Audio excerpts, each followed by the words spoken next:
आज हम लोग basically advance tax and deduction of tax at source इसकी सीरीज स्टार्ट कर रहे हैं विद प्रैक्टिकल एग्जाम्पल। ठीक है, तो इसकी सीरीज आज से लेके चलेंगे। 1 बाय 1 वीडियोस अपलोड होगी एक एक सेक्शन की, और कोशिश ये करेंगे कि एक हफ्ते में, एक वीक में मिनिमम 2 से 3 वीडियोस अपलोड कर सकें।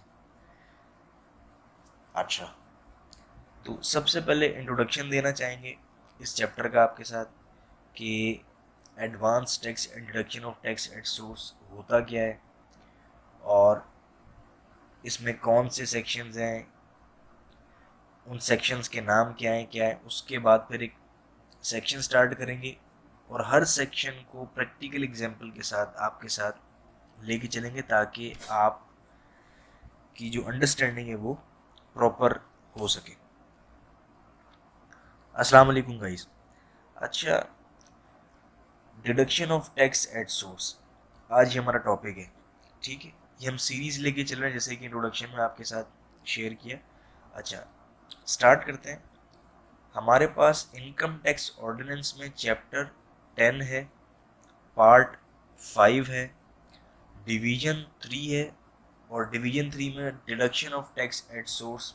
ये सीरीज हमारे पास जो है वो हम स्टार्ट कर रहे हैं आज से। अच्छा, अब 149 सेक्शन जो कि सैलरी है, यहाँ से लेके 158 time of reduction of tax, ये total section reduction of tax at source division 3 में फॉल करते हैं।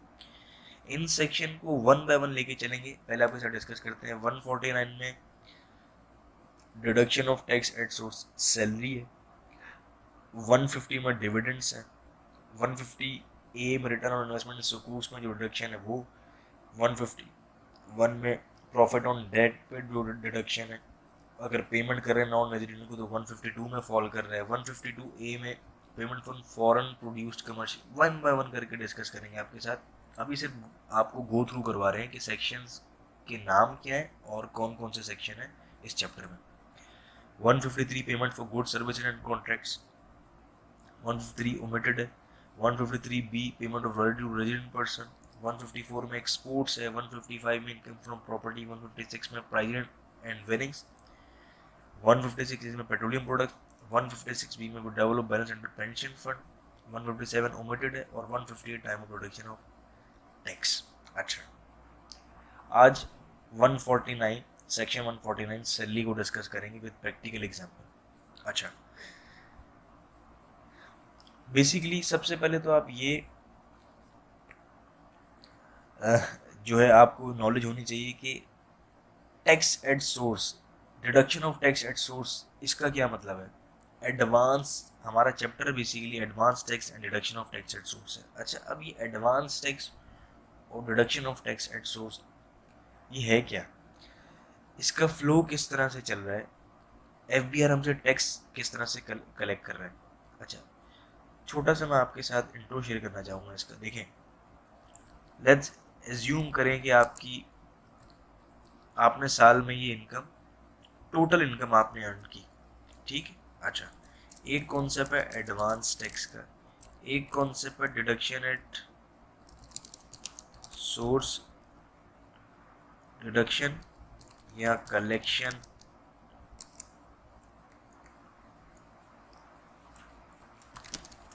ऑफ टैक्स एट सोर्स, और एक है फाइनल टैक्स लाइबिलिटी जो होती है आपकी,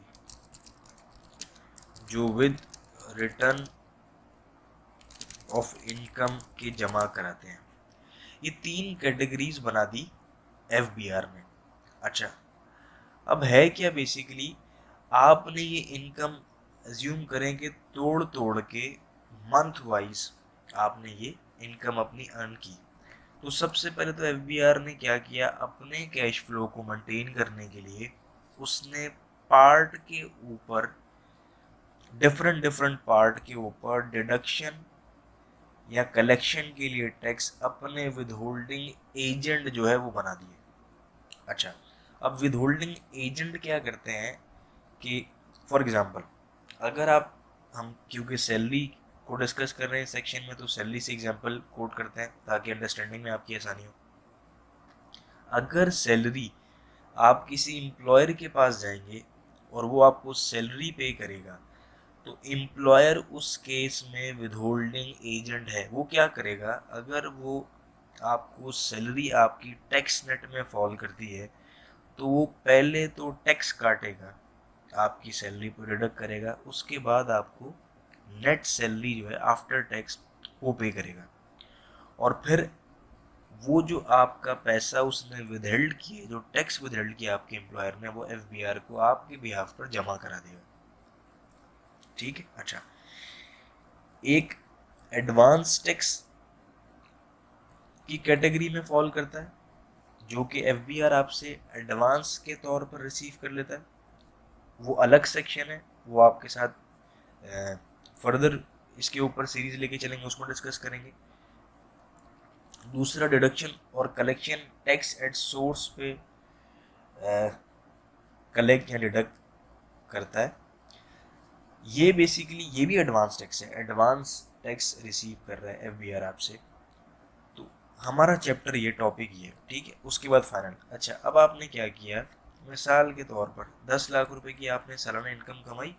अब कौन इनकम का इंतज़ार करे, साल के एंड पे कैलकुलेट करे, और फिर कैश फ्लो भी एफबीआर को मेंटेन करना। तो उन्होंने पार्ट पर जो है वो टैक्स कलेक्शन जो है वो विदहोल्डिंग एजेंट के ज़रिए जो है वो कलेक्ट करना स्टार्ट किया। अच्छा, अब एज्यूम करें कि 200 रुपये टैक्स एक जगह कटा, 500 रुपये एक जगह कटा, 1000 एक जगह कटा, 500 एक जगह कटा।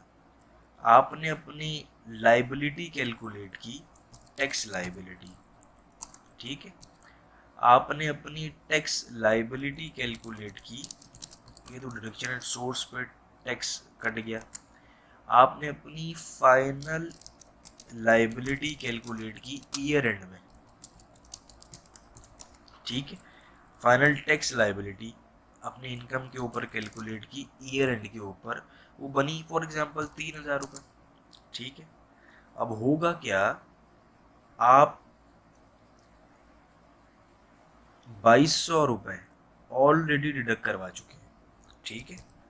तो आप इसमें से माइनस करके ये नेट जो है वो एफबीआर को पे कर देंगे विद रिटर्न ऑफ इनकम, ठीक है। विद रिटर्न ऑफ इनकम आप एफबीआर को ये टैक्स पे कर देंगे डिफरेंस।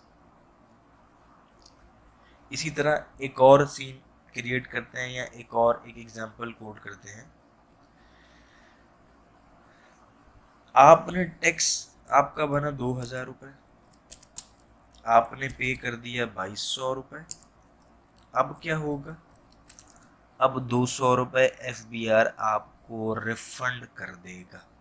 अगर आपने, एफबीआर कहता है ठीक है, अगर आपने अपना टैक्स कैलकुलेट किया 2200 रुपये बना, आपने डिडक्ट जो है आपकी टैक्स लाइबिलिटी 2000 बनी, आपने डिडक्ट 2200 रुपये करवा लिया, तो 200 रुपये एफबीआर आपको रिटर्न या रिफंड कर देगा, ठीक है। अच्छा, ये एक क्राइटेरिया है टैक्स कलेक्शन का, जो कि एफबीआर हमारे साथ, या इस फ्लो के हिसाब से एफबीआर हमारे विदहोल्डिंग एजेंट के साथ मिलकर जो है ये सिस्टम को चला रहे हैं। अच्छा, अब मैं उम्मीद करता हूँ कि ये जो टैक्सेशन का सिस्टम है कलेक्शन का, या एडवांस टैक्सेशन का कॉन्सेप्ट, ये आपको क्लियर हो गया होगा। अच्छा, अब चलते हैं सैलरी 149 सेक्शन सैलरी। अच्छा, मेक श्योर पहले कीजिएगा कि ये deduction of tax at source है। इसका मतलब कि जब भी आप कोई पेमेंट करेंगे, जो विदहोल्डिंग एजेंट है, वो विदहोल्डिंग एजेंट ये टैक्स विदहेल्ड करेगा, ठीक है। जो सैलरी ले रहा है वो खुद टैक्स जमा नहीं कराएगा। इस अपनी मिसाल के तौर पे आपकी मंथली सैलरी आपके पास आई, आपने क्या किया, टैक्स कैलकुलेट किया और जमा करा दिया। आपने नहीं करवाना, विदहोल्डिंग एजेंट आपका जो एम्प्लॉयर है वो जमा कराएगा, ठीक है। अब है क्या, 149 सेक्शन को लेके चलते हैं। ऑर्डिनेंस की तरफ रीड करते हैं और प्रैक्टिकल एग्जांपल के साथ आपके साथ शेयर करते हैं। अच्छा, 149 salary, every person responsible for paying salary to an employ. ये देखिए, एवरी पर्सन रिस्पॉन्सिबल फॉर, जो भी सैलरी पे कर रहा है वो रिस्पॉन्सिबल है at the time of payment, payment के टाइम पर डिडक्ट करेगा टैक्स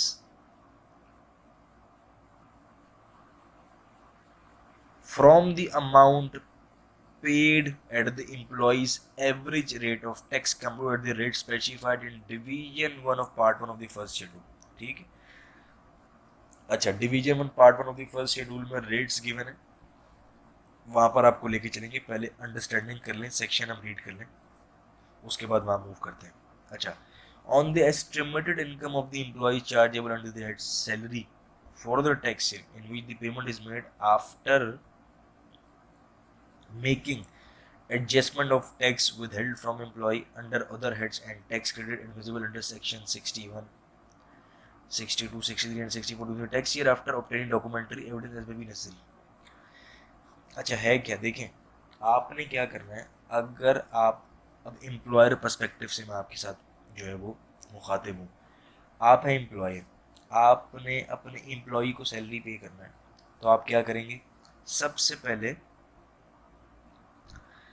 मंथली सैलरी अगर 1 लाख रुपए, उसको 12 से मल्टीप्लाई करेंगे। साल में 12 महीने होते हैं, 12 से मल्टीप्लाई करेंगे। जब 12 से मल्टीप्लाई करेंगे आपके पास ईयरली सैलरी आ जाएगी। जब आपके पास ईयरली सैलरी आ जाएगी तो फिर आप इस सैलरी के हिसाब से, दिस वन, इस सैलरी के हिसाब से आप जो गिवन शेड्यूल या रेट्स हैं फर्स्ट शेड्यूल में, वहाँ पर जाएंगे और रेट्स देखेंगे किस कैटेगरी या किस स्लैब में फॉलो करें। उस हिसाब से आप टैक्स लायबिलिटी कैलकुलेट करेंगे ईयरली और डिवाइड कर देंगे नंबर ऑफ मंथ से, 12।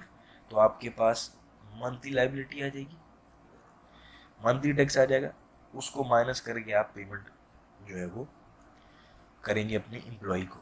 अच्छा, एक चीज़ को मेक श्योर कीजिएगा, साल के एंड पर, साल के एंड पर आप क्या करेंगे, आप अपने एम्प्लॉय से कहेंगे कि भाई अगर अदर सोर्स में भी उसने किसी किस्म की कोई टैक्स विदहेल्ड करवाया और वो टैक्स एडजस्टेबल है, तो उसका डॉक्यूमेंट्री एविडेंस लेके वो आपके साथ शेयर करे, आपके साथ मतलब एम्प्लॉयर के साथ शेयर करे, तो वो फिर टैक्स की एडजस्टमेंट करके जो डिफरेंस अमाउंट आएगा वो डिडक्ट करेंगे।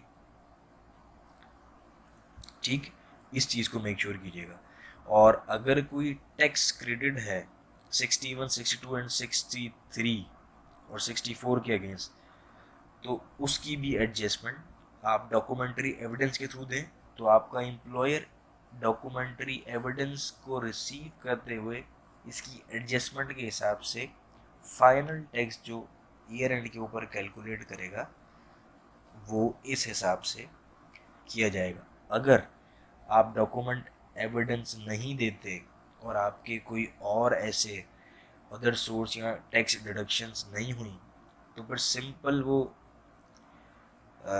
जो फॉर्मूला आपके साथ शेयर किया दिस वन, इस हिसाब से आपका टैक्स जो है वो विदहेल्ड करेगा। अच्छा, उसके बाद एक चीज़ इसमें मैं बता दूं, आपके साथ शेयर करूं, उसके बाद फिर एग्जांपल पे जाते हैं। एक है notwithstanding anything under section 1 and 2 every person responsible for making payment for directorship fee और fee for attending board meeting. अगर कोई डायरेक्टरशिप फी या अटेंडिंग बोर्ड मीटिंग की कोई फी पे करेंगे तो at the time of payment आप 20% टैक्स विदहेल्ड करेंगे ग्रॉस अमाउंट पेबल पर। ठीक है, सैलरी के डिफरेंट रेट्स हैं, आपके साथ भी शेयर कर रहा हूँ। डायरेक्टरशिप फी या फी फॉर अटेंडिंग बोर्ड मीटिंग के लिए 20% यहाँ पर है मेंशन। ठीक है, अच्छा, tax deductible under section 3 shall be adjustable. ये टैक्स एडजस्टेबल है और सैलरी वाला टैक्स भी एडजस्टेबल है। ठीक है, अच्छा, अब मैं आपको रेट्स पर लेके चलता हूँ, पहले एग्जांपल की तरफ लेके चलूँ। देखें, एग्जाम्पल कोड करते हैं, 1 लाख रुपए सैलरी मंथली है, आपने क्या करना है 12 से मल्टीप्लाई करना है, 12 लाख रुपए ईयरली आ गई। अब ये 12 लाख की इनकम है ईयरली। अब आपने आना है स्लैब्स में, ये नीचे मैं डिस्क्रिप्शन में इसका लिंक ऐड कर दूंगा, आप वहाँ से इस विद होल्डिंग टैक्स की जो कार्ड है जो कि 2020 30 जून तक लेटेस्ट जो अपडेटेड है, आप ये डाउनलोड कर लीजिएगा वहाँ से, ठीक है। अच्छा, अब ये स्लैब्स है 149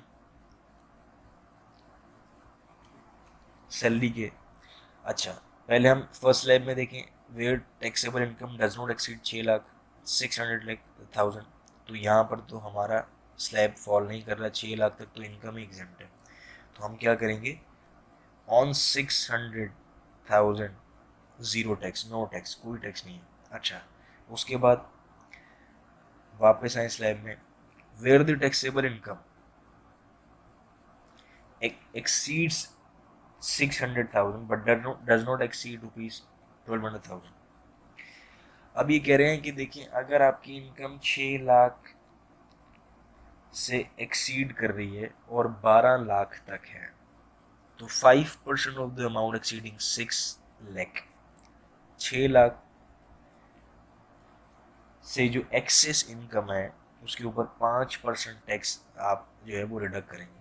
अब आपने क्या करना है, 12 में से 6 लाख को माइनस किया, 12 लाख में से तो 6 लाख बच गया, 6 लाख पे 5% tax, this one 5% of the amount exceeding 6 lakh 600,000 पे आपने 5% अप्लाई किया, तो ये बना 30,000 रुपये। इस ईयरली टैक्स है, आपने 30,000 को सिंपली डिवाइड कर दिया वापस 12 से, तो मंथली टैक्स आपके पास आ गया। अब आपने क्या करना है, 1 लाख में से 2500 रुपये माइनस करके एम्प्लॉई को 97,500 सैलरी पेमेंट करना है और एफबीआर को 2,500 टैक्स जमा कराना है इस एम्प्लॉई के बिहाफ पर। टोटल पेमेंट पे कोई फर्क नहीं आएगा, पेमेंट तो आप 1 लाख रुपए ही करेंगे, 100,000 ही करेंगे, लेकिन 97,500 आप एम्प्लॉई को करेंगे और 2,500 आप एफबीआर को करेंगे। अच्छा, मैं उम्मीद करता हूँ कि ये आपको एग्जाम्पल समझ में आ गई होगी। अच्छा, एक चीज़ को मेक श्योर कीजिएगा, अगर आप ये टैक्स विदहेल्ड नहीं करते और पूरे का पूरा 1 लाख रुपए आप पे कर देते हैं अपने एम्प्लॉय को, इस चीज़ को मेक श्योर कीजिएगा कि ये सैलरी एक्सपेंस आपकी इनकम स्टेटमेंट या इनकम टैक्स रिटर्न में एक्सपेंस नहीं माना जाएगा और डायरेक्ट आपकी इनकम जो है उसमें ऐड हो जाएगा। अब अगर तो कंपनी है तो फिर तो 1 लाख के ऊपर आपको टैक्स देना पड़ेगा 29%। इस चीज़ को मेक श्योर कीजिएगा, ये बहुत बड़ा इफेक्ट है, ठीक है, और ये आपको अपनी जेब से देना पड़ेगा, ठीक है, क्योंकि आपको इसका एक्सपेंस अलाउ नहीं होगा। खैर, यहाँ इतना डिटेल में डिस्कस नहीं करते इस चीज़ को, फिर आप कंफ्यूज हो जाएंगे, हमारा टॉपिक चेंज हो जाएगा। इसको इन कंप्लीट सेक्शंस करने के बाद जो डिडक्शन एट सोर्स के सेक्शन है उसके बाद आपको टैक्स के बारे में बताएंगे डिटेल में कि अगर इसको डिडक्ट नहीं करेंगे तो उसका कितना बड़ा इफेक्ट आएगा, ठीक है। तो ये था 149 सैलरी, और इसी तरह सेम क्राइटेरिया डायरेक्टरशिप फीस का है, लेकिन वो 20% फिक्स रेट है, ठीक है। अच्छा, 1 बाय 1 वीडियो इंशाल्लाह कोशिश करेंगे वीक में 2 से 3 वीडियोस अपलोड कर सकें, 1 बाय 1 करके आपके साथ सेक्शन वाइज चलेंगे। और इसमें जो मोस्ट इम्पोर्टेंट सेक्शन और जो मोस्ट आप ये समझें कि जो इस्तेमाल या यूज़ होने वाला सेक्शन हो, एक सैलरी है और एक payment for goods service and contracts है, ठीक है। तो ये बहुत ही ज़्यादा यूज़फुल है, तो प्रैक्टिकल एग्जांपल के साथ लेके चलेंगे 1 बाय 1। उम्मीद करता हूँ कि आपको 149 सैलरी डिडक्शन एंड सोर्स के हवाले से अंडरस्टैंडिंग हो चुकी होगी। इसके बावजूद अगर आपको किसी किस्म की कन्फ्यूजन आ रही है या डिफ़िकल्टी है तो आप नीचे कमेंट कीजिएगा, हमारा व्हाट्सएप नीचे नंबर मेंशन है, वहाँ पे भी आप क्यूरी कर सकते हैं। तो व्हाट्सएप पे ये होगा, थोड़ा सा क्विक रिस्पॉन्स जो है वो मिल जाएगा आपको। यहाँ थोड़ा सा डिले मिलेगा, लेकिन कोशिश करते हैं कि हम जितने कमेंट्स हैं जो भी हो सके हम क्यूरी आप क्या है उसको प्रॉपर गाइड कर सके आपको। अपना ख्याल रखिएगा, फर्दर नई वीडियो के साथ जरूर होंगे। टेक केयर, अल्लाह हाफ़िज़।